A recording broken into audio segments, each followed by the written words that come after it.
Сайн байцгаана уу эрхэм үзэгчдээ, олон нийтийн цаг шууд нэвтрүүлгийн ээлж дугаар эхэлж байна. Өнөөдрийнхөө нэвтрүүлгээр бид хоол үйлдвэрлэл үйлчилгээний чанар эрүүл ахуй гэсэн сэдвийн хүрээнд үзэгч та бүхэнтэйгээ асуултанд тань хариулахаар бас санал бодлыг тань солилцохоор мэргэжлийн хоёр зочин урьж ирүүлээд байгаа. Өнөөдрийн манай олон нийтийн цаг нэвтрүүлэгт эрүүл ахуй халдвар хамгааллын хяналтын улсын ахлах байцаагч Гэрэлмаа, за мөн мэргэжлийн хяналтын ерхий газрын хүнсний чанар стандартын хяналтын улсын ахлах байцаагч Урмал нар ирсэн байгаа. Та бүхэндээ орой минь хүргэе. За тэгэхээр хоол үйлдвэрлэлийн салбар гэдэг бол хоол үйлдвэрлэл гэдэг бол өөрөө шууд хүний эрүүл мэндтэй холбоотой тийм ээ эрүүл аж төрхтэй холбоотой ийм л асуудал байдаг. Тэгэхээр улсын хэмжээнд бол нэг 8,000, Улаанбаатар одын хэмжээнд нэг 3,000 гаруй одоо хоол үйлдвэрлэлийн салбар үйл ажиллагаа явуулж байна гэсэн тоо мэдээлэл байна. Тэгэхээр өнөөдрийн одоо яг энэ үйл ажиллагаа явуулж байгаа салбарын маань үйл ажиллагаа хэр одоо чанар эрүүл ахуйн шаардлагыг хангаж ажиллаж байгаа юм бас яг хоол үйлдвэрлэлийн үйлчилгээ эрхэлж байгаа байгууллагуудын маань гаргадаг бас зөрчил дутагдал нийтлэг зүйл нь бас юу байна? Юун дээр илүү анхаармаар байна? За Гэрэлмаа дараагаас эхлэх үү. За энэ чиглэлийн хоол үйлдвэрлэлийн чиглэлээр үйл ажиллагаа явуулж байгаа газруудыг бол мэргэжлийн хяналтын байгууллагаас байнга одоо хяналт шалгалтанд хамруулж хөндлөнгийн хяналтыг тавьж ажилладаг. Ер нь бол одоо хүнсний тухай хууль, хүнсний бүтээгдэхүүний аюулгүй байдлыг хангах тухай хууль 13 оноос хэрэгжиж эхэлснээс хойш хоол үйлдвэрлэлийн чиглэлээр үйл ажиллагаа явуулж байгаа газрууд бол 100% өөрснөө дотоодынхаа хяналтыг байнга бүтээгдэхүүний нийлүүлэхээс ямар төрлийн одоо баталгаажилттай бүтээгдэхүүнийг авч яаж одоо хоол хүнсийг бэлтгэхийн, хэрэглэгчдэд хэрхэн яаж олгож явахын аль болохоор эрсдэл үүсэхгүй байх ийм одоо нөхцөл боломжийг хангаж ажиллах ёстой. За энэ хүрээндээ одоогоор үйл ажиллагаа явуулж байгаа газрууд маань нийтлэг илэрж байгаа одоо гол зөрчлүүд ихлээр зэрэг нэгдүгээр үйл ажиллагаа явуулж байгаа газрын байр байшин шаардлага хангахгүй байгаа. Шаардлагатай өрөө тасалгаа нь хүрэлцээгүй байдаг. Хүчин чадалтай тохирсон тоног бүрэмжин дутагдaltaй байдаг тийм. Сүүлийн үед гарч байгаа хордлого халдвар үед гол одоо гарч байгаа зөрчлүүд үн. За нөгөө талаасаа бас ажилчдад нь эрүүл мэндийн үзлэг шинжилгээнд хугацаанд ордоггүй, бүрэн ордоггүй ийм зөрчлүүд байна. Мэргэжлийн хүн одоо учир дутагдaltaй ажилдаг. За ариун цэвэр, угаалга цэвэрлэгээний асуудлыг өөрөөр хэлэх юм бол одоо тэр хоол үйлдвэрлэлийн үйл ажиллагаанд үйлдвэрлэлийн болон эрүүл ахуйн зохистой дадлыг үйл ажиллагаанд тогтмол нэвтрүүлж ажиллахгүйгээс болоод бас янз бүрийн одоо эрсдлүүд гарах тохиолдол байна. Тэгэхээр хүнсний тухай хуульчгэл байна, хүнсний бүтээгдэхүүний аюулгүй байдлыг хангах тухай хуульчгэл гэж байна. Тэгэхээр энэ хуулиудад яг энэ хоол үйлдвэрлэлийн салбарт гарч байгаа тэр эрсдэлтэй үйлдэл буюу эцсийн хариуцлага тэр одоо үйл ажиллагааны доголдлоос үүдсэн ямар нэг одоо хариуцлагатай үйл явдал болвол энэний хариуцлагыг одоо яг бүрэн хэн хариуцна гэж заасан байдаг вэ? Урмал За хүнсний тухай хууль маань 2013 онд шинжлэгдсэн. За энэ хуулиар яг хүнсний үйлдвэрлэл үйлчилгээ эрхлэгч аж ахуй нэгж байгууллагууд тухайн бүтээгдэхүүн ажил үйлчилгээнийхээ чанар аюулгүй байдлыг өөрөө хариуцахаар заасан. Мөн түүнээс гарах одоо хохирол үр дагаврыг мөн өөрөө хариуцна гэж заасан байна. Тэгэхээр аж ахуй нэгж байгууллагууд маань ерөөсөө өөрсдийнхөө ажил үйлчилгээний дотоодоо төрөний хэлдгэр хяналт тавиад гарсан үр дагавраа өөрөө хариуцна.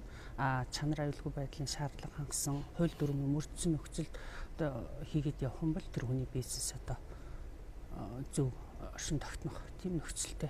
Тэгэхээр би бас нэг тоо мэдээлэл авч ирсэн юм танаа мэргэжлийн хяналтын байгууллагаас хаа 10,000 одоо хүнд яг нөгөө эрүүл мэндийн дэвтэр гэж байдаг шүү дээ. Одоо үйлчилгээний салбарт ажиллаж байгаа буюу 12 төрлийн ажлын байран дээр тэр эрүүл мэндийн дэвтрийг бөглөж ажиллах одоо бүрдүүлсэн байх хэрэгтэй юм байлээ. Тэрний нэг нь бол би энэ заашгүй хоол үйлдвэрлэлийн салбар гэж ойлгож байна л да. Тэгэхээр нэг 10,000 хүн дээр шалгалт хийхэд 25% нь бол бүр эрүүл мэндийн дэвтэрчгүй, 75%-ийнх нь 27% нь бол эрүүл мэндийн дэвтрийн зөрчилтэй гэж гарсан гэдэг байгаа. Тэгэхээр энэ яг хүний ходоодтой эрүүл мэндтэй холбоотой салбарт ажиллаж иж огт эрүүл мэндийн үзлэг шинжилгээнд хамрагдаагүй ямар ч өвчтөй мэддэггүй одоо ийм хүн ажиллаж гин гэхтэл энэ бол аюу том факт л гэж би хэлэх гээд байна л да. Тэгэхээр энэнийг одоо яаж хангуулах вэ? Энэ одоо тэр үйл ажиллагаа явуулж байгаа аж ахуй нэгжээсээ л илүү шалтгаалж байгаа асуудал байх та тийм ээ. Ер нь бол хуулиар одоо энэ хоол үйлдвэрлэлийн чиглэлээр үйл ажиллагаа явуулж байгаа газрууд ажилчдыг авахдаа мэргэжлийн тэгээд эрүүл мэндийн урьдчилан сэргийлэх үйлчлэг шинжилгээнд бүрэн хамрагдсан эрүүл хүнийг авч ажиллах ёстой. Тэр аж ахуй нэгж байгууллагын өөрсдийнх нь одоо үүрэг. Эрүүл мэндийн сайдын тушаалаар 2017 онд энэ хоол үйлдвэрлэл үйлчилгээний байгууллага бусад одоо сургууль цэцэрлэг багш гэдэг юм уу тийм ийм одоо тодорхой нэрийн 12 нэр төрлийн ажил мэргэжлийн ажил үйлчилгээ явуулж байгаа хүмүүст бол ямар үзлэг шинжилгээнд ямар хугацаанд хамрагдах вэ гэдгийг бол тусгайлан шинжилж баталсан. За ялангуяа хоол үйлдвэрлэлийн чиглэлээр үйл ажиллагаа явуулж байгаа аж ахуй нэгдэл байгууллагад ажиллаж байгаа ажилчид өөрөөр хэлбэл тэр хоол хүнсний түүхийд бүтээгдэхүүн бүхэл зүйлстэй харьцаж байгаа ажилчид тээвэрлж байгаа жолооч нь хадгалж байгаа нярван. Тэгэхээр зарим хүмүүс бол зөвхөн тогооч л одоо эрүүл мэндийн үзлэгт орох ёстой гэсэн ийм ойлголттой байдаг. Тэгэхээр манайх энэ тандал судалгаа хийгээд урьдчилан сэргийлэх хийгээд үцхэд бол маш хэмжээний одоо зөрчил илэрсэн. Ялангуяа одоо эрүүл мэндийн үзлэг шинжилгээнд хамрагдаагүй, хамрагдсан ч одоо дутуу хамрагддаг. Жишээлбэл хоол үйлдвэрлэлийн чиглэлээр үйл ажиллагаа явуулж байгаа газарт ажиллаж байгаа хүмүүс бол 2 төрлийн үзлэг, 4 төрлийн шинжилгээнд хамрагдах ёстой.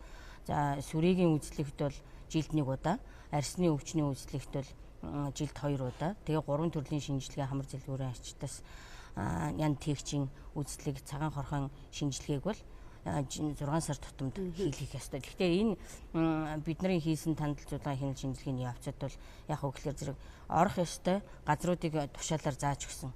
Сум хаана орох юм? Аймгийн одоо нэгдсэн эмнэлэгт орно, сумын эрүүл мэндийн төвд орно, дүүргүүдийн эрүүл мэндийн нэгдэлд орно. Тэрнээс дуртай газрын хувийн одоо эмнэлэгт байд юм уу, халдвар төвчний судлалын үндэсний төвд байд юм уу, энэ тэнд орохыг бол зөвшөөрөөгүй. Тэгэхээр хаан чамаагүй ордог. Энийг нь бид нар зөрчилтэй шаардлага хангасан зөвшөөрөлтэй газарт ороогүй байна. За орсон ч гэсэн дутуу хамрагддаг. Хуурамчаар одоо дэвтэр бүглүүлдэг. Тэр эрүүл мэндийн сайдын тушаалаар бол ийм дэвтэр хэрэглэн шүүгээ загварыг баталчихсан. Тэр одоо батлагдсан загварын дэвтрийг ашигладаггүй байх жишээтэй ийм одоо зөрчлүүд нэлээд гарсан. Ер нь тэгээд зөрчлөлийг бол танахаа ингээ илрүүлээд хариуцлагыг бол зохих хуулийн дагуу хэрэгжүүлж л байгаа.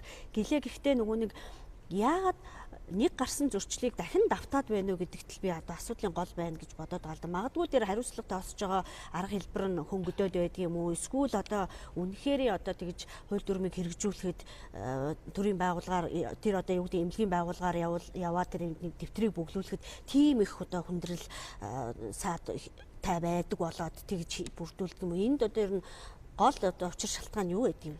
Ер нь бол бид нар одоо хяналт шалгалт хийгээд илэрч байгаа зөрчил дутагдлыг илрүүлж арга хэмжээ авахаасаа илүүтэйгээр энэний шалтгаан нөхцөл нь юу вэ? Тэрийг тогтоогож хаашаа дахиж тавтан гарахгүй байхын тулд яах ёстой юм бэ гэдэг арга зам заавар зөвлөмжийг өгч ажилдаг зөвхөн одоо хяналт шалгалт хийгээд торгож хийхээс илүүтэйгээр за ялангуяа нийтийн хоолны газарт энэ зөрчил яагаад давтагдаад арилахгүй вэ гэхэлэр зэрэг энд ажиллаж байгаа ажилчид доктор суушил муутай ажилдаг. Жохон ажиллаж байгаа л гараа явчихдаг. Тэгээд одоо энэ хоолны газруудын үүдэн дээр тогооч ажил давна, угаагч ажил давна гэл ингээ байнга бичсэн байж байгаа. Тэгэл түр хугацаанд ажиллаад нөгөө хүн гараа явчихдаг. Энэ ийм одоо үндсэн учир шалтгаан цаана байгаа учраас энэ зөрчил бол арилахгүй байна. Гэхдээ бол одоо сүүлийн жилүүд бид нар энэ эрүүл мэндийн өрсөн сэргийлэх үзлэгтэй холбоотой ялангуяа хоол хүнсний шалтгаалсан хордлох халдварын гол одоо их усүр шалтгаан нөхцөл нь энэтэй холбоотой байгаатай холбогдуулж бид нар ингээ сэдвчилж энэ асуудлыг авч үзсэн. За энэ хүрээндээ энийг энэ зөрчлийг гаргахад зөвхөн одоо тэр аж ахуй нэгж байгууллага ямар буруутай юм, тухайн ажилтан ямар буруутай байгаа. За энийг үзээд байгаа эрүүл мэндийн байгууллага нь одоо бас ямар зөрчил тутал гаргаж яах нь гэдэг шат шатанд нь арга хэмжээ аваад саяхан өнгөрсөн 7 хоногт хүртэл энэ асуудлаар энэ эрүүл мэндийн үзлэг шинжилгээ хийдэг эрүүл мэндийн байгууллагын удирдлагууд эрүүл мэндийн яам холбогдох байгууллагын хүмүүстэй уулзалт хилцүүлэг зохион байгуулсан. Одоо дараагийн 7 хоногт бид нар яг энэ чиглэлээр үйл ажиллагаа явуулж байгаа ажилчид байгууллагуудын хүмүүст бас энэ чиглэлийн мэдээллийг өгж харилцан ярилцах төлөвлөгөөтэй байна. Түрүүн хальт дурдаад өнгөрсөн тухайн нөгөө үйлдвэрлэл үйл ажиллагаа явуулж байгаа үйлдвэрлэл тухайн объект нь өөрөө одоо шаардлага хангахгүй юм байр нөхцөлд одоо орчинд хоол үйлдвэрлэлийн үйл ажиллагаа явуулж байдаг. Тэгэхээр ер нь энэ би бас нэг ийм мэдээлэл авсан эрен сурвалж нэвтрүүлэг буюу одоо их сурвалж нэвтрүүлгээс үзэгчтэй хүргэе гэж бодоод байгаа. Одоо олон давхар орон сууцны зориулттай байрны нэг давхар юм уу подвалын эсхийн ч юм уу хоол үйлдвэрлэл гуанз ресторан бар ч юм уу ажиллаад тэгээ одоо тэнд нөгөө эрүүл ахуйн шаардлага хангахгүйс болоод жоом шавж хорхоо үүрлждэг тэрэн дээшээгээ айлууд руугаа ордог ч юм уу ийм мэдээлэл бас бидэнд ирээд байгаа л да. Тэгэхээр энэ одоо яг ямар хуулиараа зохицуулагдж байна хүнсний тухай хуулиндаа байна уу? Ургамал байцаагч хэлэх үү? За ер нь бол орон сууцны нэг давхар тоол үйлдвэрлэлийн газрууд одоо улсын хэмжээгээр гэхэд 1000 гаруй газар байна гэж манай хяналтанд байж байгаа. За нийслэлд бол нэг 600 гаруй газар байна гэсэн хамрагдсан дүн байж байгаа. За ер нь хоол үйлдвэрлэл үйлчилгээний газрууд батлагдсан зураг төсвийн дагуу баригдсан зориултын байранд үйл ажиллагаа явуулах ёстой. За орон сууцны нэг давхарт байгаа хоол үйлдвэрлэл үйлчилгээний газрууд ихэнх нь иргэдийн орчин сууж амьдарч ирсэн байрыг одоо өөрчлөн засварлаад хоол үйлдвэрлэл үйлчилгээ хийж байгаа. За сүүлийн үеийн барилгуудад нэг хоёр давхарт нь анханасаа зураг төсвөөрөө үйлдвэрлэл үйлчилгээний зориулалтаар батлагдаад гарсан. Ийм зураг төсвийн дагуу баригдсан байранд бол одоо тэр хоол үйлдвэрлэл үйлчилгээ явуулах ажил бол харин одоо хуулийн шаардлага хангаж байгаа. Ойлгох юм бол одоо тэр газрын тэр одоо шугам хоолой агааржуулалт бүх юм эхнээсээ зөв төлөвлөгдөд оршин суугч хас тусдаа төлөвлөгдөд дэшиг одоо шаардлага хангах хүчин чадлын тохирсон байж жишээтэй. За манай мэргэжлийн хяналтын байгууллагын хувьд бол бас энэ орон сууцны нэг давхрын газрууд тодорхой хэмжээгээр хяналт шалгалт шаардлага заавар зөвлөмж өгдөг. За урд өмнөдөд бол одоо мэргэжлийн хяналтын байгууллагаас улсын хэмжээнд орон сууцны газруудад байж байгаа хоолны газруудад шалгалт хийгээд ингээд шаардлага тавиад тодорхой аймаг орон нутгийн мэргэжлийн хяналтын газрууд орон нутгийн хаан засаг дарга одоо төрийн удирдлагын байгууллагатай хамтарч шийдвэр гаргуулж ажиллаж байсан.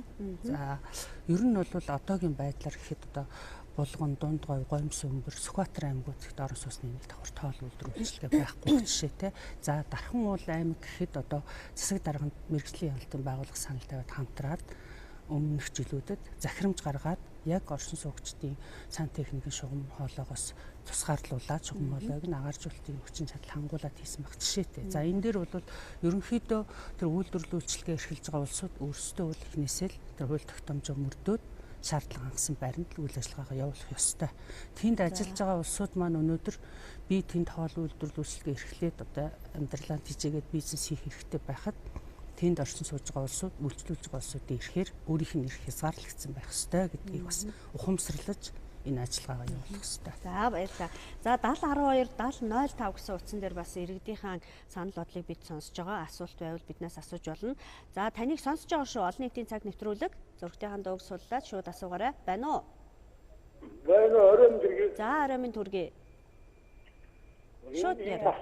Аха. Ялгаа утны хэрэглээд болно гэж яриад байсан тэр одоо хэвээр хэзээнээс юм болоо. Тэгээд сүү автын гэвэл шингээс үү. Тэгэхээр ялгаа утанд хийгээж өгөөд юм да. Тэр утанд тэгээд экстэт байд юм уу болдгоо юм шаардлага дотроо олон юм гэдэг юм уу. Тэр бүр хасаа ичих юм уу. Тэгээд тэр авсан сүгээр тэрэндээ хөлтээгөө ихсээр хадлаа байгаад идэв. Энэ одоо яг хэдэн миллиметр ямар уутан сайн байдгийг үүстэй зорилттой гэж ямар сайн заримдаа бол цоргоо 100-аас орж чам уу хийгээл авчтай тэгээд энэ талаар асуух гал. За ойлголоо, баярлалаа танд. Аха. За дэлгэр уут гэж манайхан ярьдаг те. Энэ уутны хэрэглээг хязгаарлах шийдвэр засгийн газрын тогтоол гарсан байгаа. 3 дугаар сарын 1-ээс эхлэн хэрэгжинэ. За мэргэжлийн хяналтын байгууллагууд ер нь эрх хөхий байгууллагын нийтээр дааж мөрдөхөөр батлан гаргасан дүрм журам хууль те энэ хэрэгжилтийг хангуулах ажил дээр л ажилладаг. Тэгэхээр бид нар бол нэгэнтээ одоо шийдвэр гараад энэ асуудал 3 сарын 1-ээс мөрдөгдөхөөр тэр үеэс эхлээд хяналт шалгалтаа тавьж эхэлнэ. Одоогор бол 0.35 мм зантай уутыг одоо хэрэглээ худалдаа үйлчилгээний зорилтоор ашиглах хориглоно гэсэн шийдвэр гарсан байж байна. Хэрвээ иргэд олон нийтээс одоо ингээл дэлгүүрт ороод үйлчлүүлэн нөгөө нэг уут маань байж л байгаа л цагаан будаагч юм элсэн чихрийг хиллээл нөгөө уутанд хийгээд өгвөл энэ нөгөө хууль хэрэгжихгүй байна гэж үзээд хаана мэдээлэх үү, энэ мэдээллийг хаана өгөх үү тухайн иргэн? За ер нь бол улсын хэмжээнд одоо мэргэжлийн хяналтын байгууллагуудад мэдээлэл авч байгаа шуурхай утсууд байгаа, нийслэлтэр байгаа. Манай мэргэжлийн хяналтын ерөнхий газар дээр 1812-86 гэсэн утсан та бас энэ мэдээллүүдийг өгөх хэрэгтэй. Тий. Харьяа дүүргүүдийн мэргэжлийн хяналтуудад хандаж болно. Бид нар нэгэнт хоол үйлдвэрлэлийн салбарын үйл ажиллагааны талаар ярьж байгаа болохоор би бас нэг ингээ хүнсний дэлгүүрүүдэд нэг ийм харагдаад байдаг л да. Хагас боловсруулсан бүтээгдэхүүн одоо кимбап ч юм уу тийм ээ ингээд нэг орооцсон бүтээгдэхүүнүүд байдаг шүү дээ, бүргэр ч юм уу ингээд тэгээд гялгар уутаар гадуур нь өдөр орооцсон харахад дотроо махтай хямтай ч байх шиг өдөр. Тэгэхээр ер нь зүгээр аль талаас нь тэр уутны асуудлыг яахын тэр нөгөө хагас боловсруулсан бас л хоол үйлдвэрлэл магадгүй хаа нэгтээ цэхэд ч юм уу нэг байрны өрөөнд ч юм уу тэр үйлдвэрлэл явагдаад тэр лангуун дээр ирсэн байж таараш. Тэгэхээр ийм нөхцөлд ер нь ямар одоо шаардлага тавигддгийг юун дээр илүү анхаарах хэрэгтэй? За Ер нь бол одоо тэр гэлгар утны хэмжээ заагаад өгсөн тогтоол шийдвэр гарсан байгаа тийм. Тэгэхээр бол одоо байгаль орчин аюулж үйлчлэлийн яамнаас яг энэ тогтоолыг хэрэгжүүлэх талаар бас тусгай сайдын тушаалаар заавар гарна гэж байгаа. Тэн дээр 0,35-аас нэмгэн одоо хэлсэн уут нийлэг уутал байх юм бол одоо ер нь худалдаа үйлчилгээний зорилтоор ашиглахыг хориглоно л гэсэн засгийн газрын тогтоол гарсан байгаа учраас бид нар тэрэн дээр бол тэгэхээр нөгөө хүнсний скотч гэж ярьдаг шүү дээ тий. Нэг юм скотчоор орооцсон байдаг шүү дээ. Тэгэхээр тэр одоо зөвшөөрөгдөн гэсэн үг үү, зөвшөөрөгдөхгүй гэсэн үг үү? За ер нь хүнсний скотчийг одоо одоогийн байдлаар хэрэглээнд бол хэрэглэхийг хориглохгүй гэж байгаа. Гэхдээ худалдааны газрууд хүнсний бүтээгдэхүүнээ скотчоор ороогоод худалдан борлуулах ажил бол угаасаа байхгүй. Тэр бол одоо хүнсний бүтээгдэхүүн зориултын сабаглаа бодолтой одоо цаанаасаа савлагдсан тийм дэмжлэгдсэн сабаглаа бодолтой байх хэрэгтэй. За баярлалаа. За дараагийн үзэгч авъя. Байна уу? Таныг сонсож байгаа олон нийтийн цаг нэвтрүүлэг. Танд ямар асуулт байна? Байна уу? Тий, зурагтныхаа дууг багсгаж байгаа шууд утсаараа яриарай. За тасарчлаа. За утас байгаа маань. Олон нийтийн цаг нэвтрүүлгийг сонсож байна шүү. Та шууд яриарай. Сонсож байна. Танд ямар асуулт байна? Сайн байна уу? Сайн байна уу? Сая гэлгар утны тухай ярьлаа л да. Тэгээд энэ одоо хүнсний дэлгүүрч ихэнх нь нөгөө нэг одоо юм дамартай гэлгар ут хэрэгэлдэг штеп. Тий, хүнсний скотч гэж яриад байгаа тийм. Хүнсний скотч биш.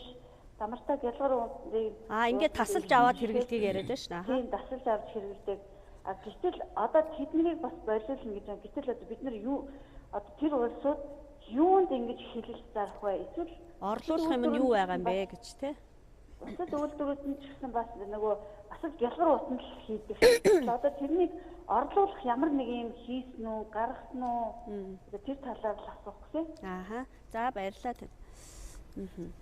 Тэгэхээр миний төсөөлж байгаагаар бол нөгөө одоо сүүлийн үед нэг эко уут нэг юм цаасан эдэр янз бүрийн хууш үрэг ч гэсэн нөгөө наадмын үеэр бол нэг юм цаасан уутанд хийх ёстой эдэр гэдэг нэг шаардлага тавигдаад бас хяналт яваад идэв шүү дээ.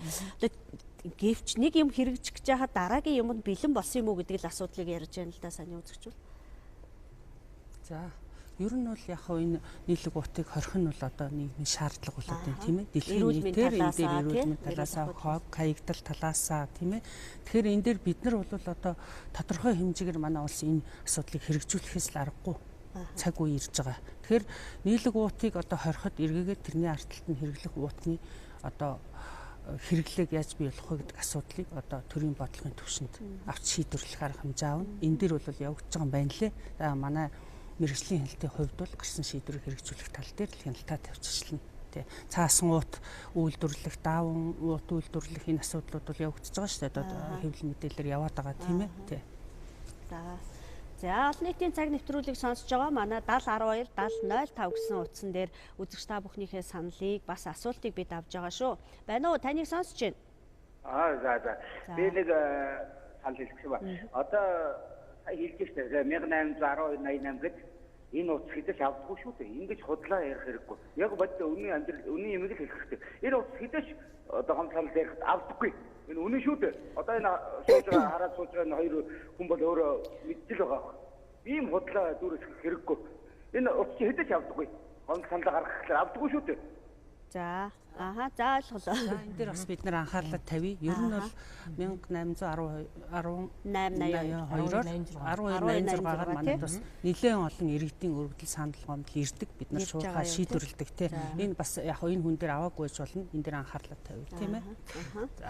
За өнөөдрийнхээ олон нийтийн цаг шууд нэвтрүүлгээр бид яг хоол үйлдвэрлэл үйлчилгээний чанар эрүүл ахуй яг үнэхэрийн хүний одоо эрүүл ахуйд нийцсэн шаардлага хангасан хэмжээнд байж чадж гэнэ үгүй юу? Иргэдийн зүгээс ч гэсэн одоо гаргадаг бас зөрчил дутагдал нь юу байдгийг магадгүй хоол үйлдвэрлэлийн салбар танд одоо зохисгүй үйлчилгээ үзүүлэх юм бол эргээд үйлчилгээний байгууллага та ямар шаардлагыг тавих боломжтой вэ гэдэг асуудлаар бас би иргэдэд мэдээлэл өгж байгаа. За ингээд иргэдийнхээ саналыг авъя. Байна уу? Таныг сонсож байна. Олон нийтийн цаг. За ингээ утас тасарчаад байна. Тэгэхээр би бас тий саяны иргэн дээр яг ингэж асуух гэдэг байна уу? Манай найруулагч бас уцаа өгч. Байна уу? За таныг сонсож байгаа. Шууд нэвтрүүлгийг сонсож байна. Ямар асуулт байна шууд асуугаарай. За асуу.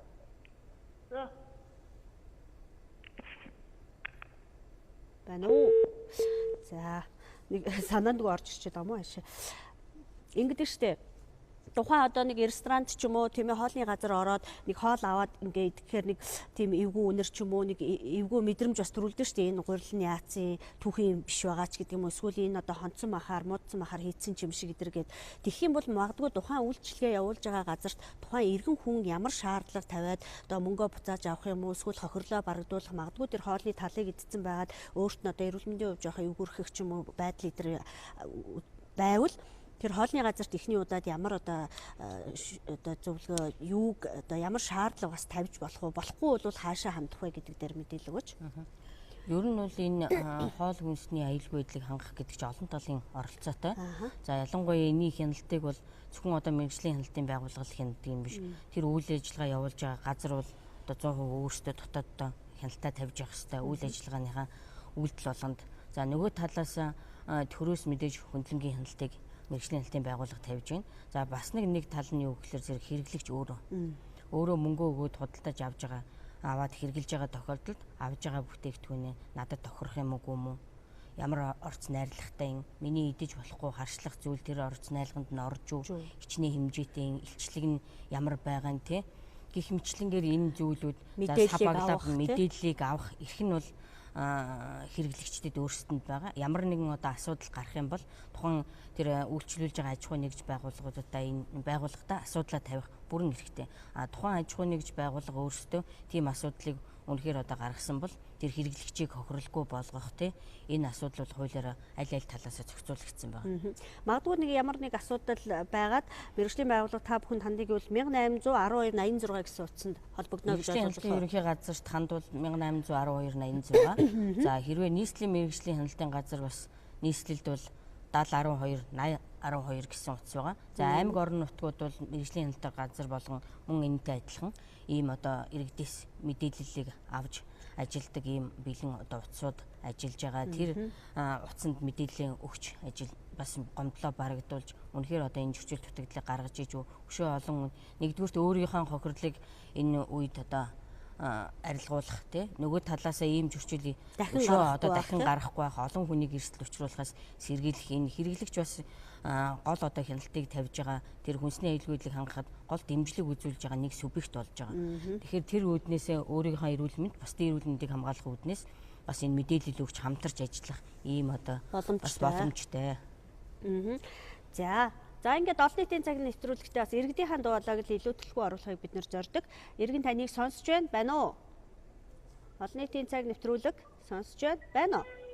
Шууд яриараа та зургийнхаа дууг басгаж аваад. Байна сонсож байна. Байна. Байна сонсож байна шууд яриараа. Энэ нөгөөний сургуулиудаар хууль суурь гэршийн төр заруулга болсон шүү дээ. За. Тэгээд тэрийг одоо хүртэл зараад энэ хин ямар байгууллагт хандаж одоо шалгуулж малгуулах гэсэн бэ? За зүйтэй. За энэ бол сургууль цэцэрлэгийн хүүхдүүд бага насны хүүхдүүдэд хоригдсон хүнсний бүтээгдэхүүний жагсаалт гэдэг эрүүл мэндийн сайдын тушаалаар батлагдсан нийтдээ 25 бүтээгдэхүүн жагсаалт байдаг. Яг саяны манай хэрэглэгчийн мэн асуусан энэ хушуур пиршки ийм тосон чарсан бүтээгдэхүүнийг хайрсан хуурсан бүтээгдэхүүнийг хүүхдэд өгөхийг хоригдсон бүтээгдэхүүн жагсаалтанд байгаа. За хэрвээ энийг энэ одоо өгж байгаа газар байх юм бол тухайн дүүрэгдэх одоо нийслэл байна орон нутаг дэх мэргэжлийн хяналтынхаа байгууллагт хандаад энэ асуудлыг шалгуулж бас энэ зөрчлийг арилгуулж болно. За олон нийтийн цаг нэвтрүүлгийг таныг сонсож байгаа 7012-705 гэсэн утсан дээр байна уу? Таныг сонсож шууд яриараа та зургийнхаа дууг басгаад. Байна уу? Байна. Та ямар асуулт байна? Байна. Би нэг юм асуух юм аа. Энэ Марс гэдэг энэ хөөх үрдгэл одоо миний очдог газрууд бол энэ хөдөлтааны үйлчилгээний газруудаар тэр одоо арга хаалган дээр зузаан тийм хүнтэй зургалахгүй юм өлөгцөн байдгийг хүүтэн оруулахгүй гэдэг. Энэ болохоор зэрэгчин одоо жинхэнэ л одоо өвчнөд хараадаг дайр болсон ийм юм байгаад байх юм байна. Энийг одоо аваад агаар жуулагч муулагч тавиад хандаж болдог юм уу? Энэ их олон жил болж байна. Шийдвэр бараас худалдааны төв дээр очиход дандаа хүнсний бүтээгдэхүүн хараа бүх Улаанбаатарын ихэнх олон түмэнд зардаг газар байгаа. Энэний тэр одоо 0 орж халахж үдсэн болов энэ хүмүүс. Маш заваа, маш муухай газар байгаа шүү. Энэ дээр нэг арга хэмжээ анхаарахгүй болохгүй байгаа шүү. За баярлалаа.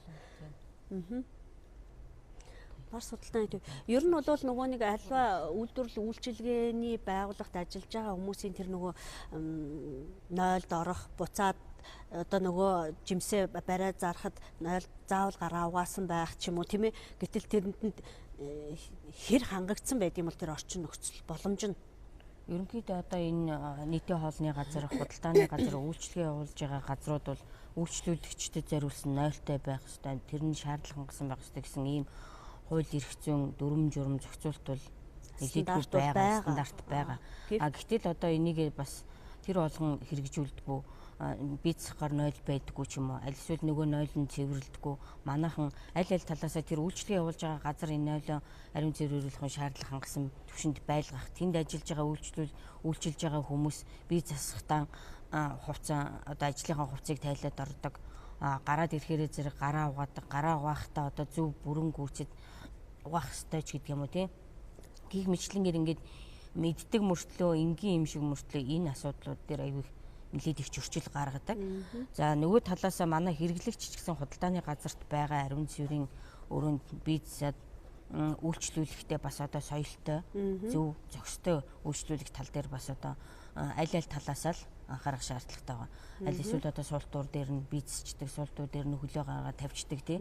Гэх мэтлэнгээр ингээд ийм асуудлууд байдгаад бид нар бол хяналт шалгалтынхаа явцад мэдээж энэ ариун цэврийн өөрөө бие засах газраар хэрхэн хангасан, тэр нь ариун цэвэр эрүүлэхийн шаардлагыг хэрхэн хангаж байгаа, ямар халдвар гүйтгэлийн байцаар ямар давтамжтайгаар хизээ яаж цэвэрлэх ёстойгоо цэвэрлж байгаа гэх мэтлэнгийн энэ хууль дүрм журмын хэрэгжилтэнд бол хяналт шалгалтаа тавиад явдаг байгаа. За, олон нийтийн цаг нэвтрүүлгийг сонсож байгаа шүү. Таныг 70 70 05 байна уу? Таныг сонсож байна. Шууд яраарай та асуугаад. За, сайн байна уу? Аха. За, нэг юм асууя. Энэ сургуулийн одоо хоолны газар байна шүү дээ. За, тэнд ингээд халбах сэрээ, аяар санагдаа ер нь энэ гудамжинд байгаа энэ хоолны газруудын ариун цэврийн байдал хэр байдаг юм бэ? Миний хувьд бол одоо энэ хеликобактер гэл аяар санаг хамгийн ямаатай амжилт юм те. Би энд их эмзэглэж явдаг байхгүй. Би одоо хүүхдүүдэд бол байнга халбах санагтай нь явуулдаг л та. Гэтэл одоо аягтай нь явуулдаг гэж би бол чадахгүй шүү дээ. Өөртөө хоолоо авч явах үедээ савтаа нь авч явна. Тэгээд яг түүхэндээ юм хүүхдийн халбах энэ аваад явдаг. Тэгэхээр тэр аяар санаг угаадаг зориултын одоо юунууд байдаг шүү дээ. Микрофон устгадаг. Халуун өндөр градусаар цэвэрлдэг тийм шаардлага ер нь тавьдаг юм уу? Ялангуяа сургуулиудад тийм тавьмаар байна. Гудамжинд байгаа энэ гуант юмнуудад баймаар байна. За томоохон ресторан одоо тийм юмнуудад бол байдаг бах гэж би одоо боддгийн. Тийм шаардлага зайлшгүй байх хэрэгтэй гэж боддог шүү. Аха. Ойлголоо, баярлалаа. Тэгэхээр энэ хүний ярьж байгаа дэр би нэг юм санаад одоо сүүлийн үед нөгөө сошиал ертөнцөөр нэг яриад фэри гэдэг нэг угаагч бодсон байгаа шүү дээ. Тосмос бохор арилгадаг. Энэ бол хавдар үүсгдэг нь батлагдлаа гэд яриад байгаа шүү дээ, тий. Тэгэхээр яг нэрээ тэр одоо эрүүл ахуйн шаардлага хангах гээд одоо цэвэрлэгээний үйл ажиллагаа явуулж байхдаа тэрийг бас хэрэглэх нь ямар байна? Ер нь энэ тал дээр бас давхар хариулт өгчөөч богинохоо. За ер нь бол нийтийн хоолны газар энэ сургууль цэцэрлэгийн хоол хүнсний үйлдвэрлэл үйлчилгээнд хэрэгжилж байгаа энэ аяг тавг, багж хэрсэл, тоног төхөөрөмжийг угаалга цэвэрлэгээ хийдэг тусгайлсан одоо дүрм журм байна, стандарт байна. За энэ дүрм журмын хэрэгжилтэнд бид нар аяг тавг угаалга цэвэрлэгээг яг одоо улсын бүртгэгдсэн тусгай зөвшөөрөлтэй боцоор тий шаардлага хангасан боцоор халдвар гүйтгэлээ угааж гэнэ үү, халдвар гүйтгэлээ хийж гэнэ үү, зөв дамжуулгаар угааж гэнэ үү гэдэг энэ үйл ажиллагаан дээр бол байнга одоо хяналт тавьж явдаг. Гэтэл энэ дээр бол одоо бас хяналт шалгалтын явцад улсын бүртгэгдээгүй зөвшөөрлгүй халдвар гүйтгэлийн боцыг хэрэгэлдэг. Нөгөө халдвар гүйтгэлийн боцоо буруу хадгалдаг, буруу найруулдаг. Жишээлбэл тэр пэри гэж бодис батлагдсан бодис муу юу? За энэ пэри гэдэг бодис бол зүгээр угаалгын бодис. За миний ярьж байгаа бол ерөнхийдөө одоо угаалга цэвэрлэгээ нэгдүгээр, хоёрдугаар одоо халдвар гүйтгэл хийх ёстой байгаа. Тэгэхээр энэ юу зөвшөөрөгдсөн халдвар гүйтгэлийн бодисыг зөв шаардлага хангасан газраас нь шинжилгээний бичгтээ аваад зөв зааврын дагуу зөв найруулж хэрэглэх асуудал дээр бол бид нар байнга одоо хяналт шалгалт хийж заавар зөвлөгөө өгч явдаг. За баярлалаа. Ингээд олон нийтийн цаг нэвтрүүлгийн өнөөдрийн дугаараар бид хоол үйлдвэрлэл үйлчилгээний одоо чанар эрүүл ахуй ямар байгаа юм бэ гэдгийг үзэгч та бүхэндээ хүргэлээ. Ер нь бол энэ эрүүл ахуйн чанарыг хангах асуудалд бол иргэн таны оролцоо бас хамгийн чухал үүрэгтэй шүү гэдгийг мэргэжлийн байгууллагын хүмүүс маань хэллээ. Ингээд өнөөдрийн нэвтрүүлэгт оролцсон хоёр зочиндоо баярлалаа. Дараагийн дугаараар уулзцгаая. Баяр та үзэгчдээ.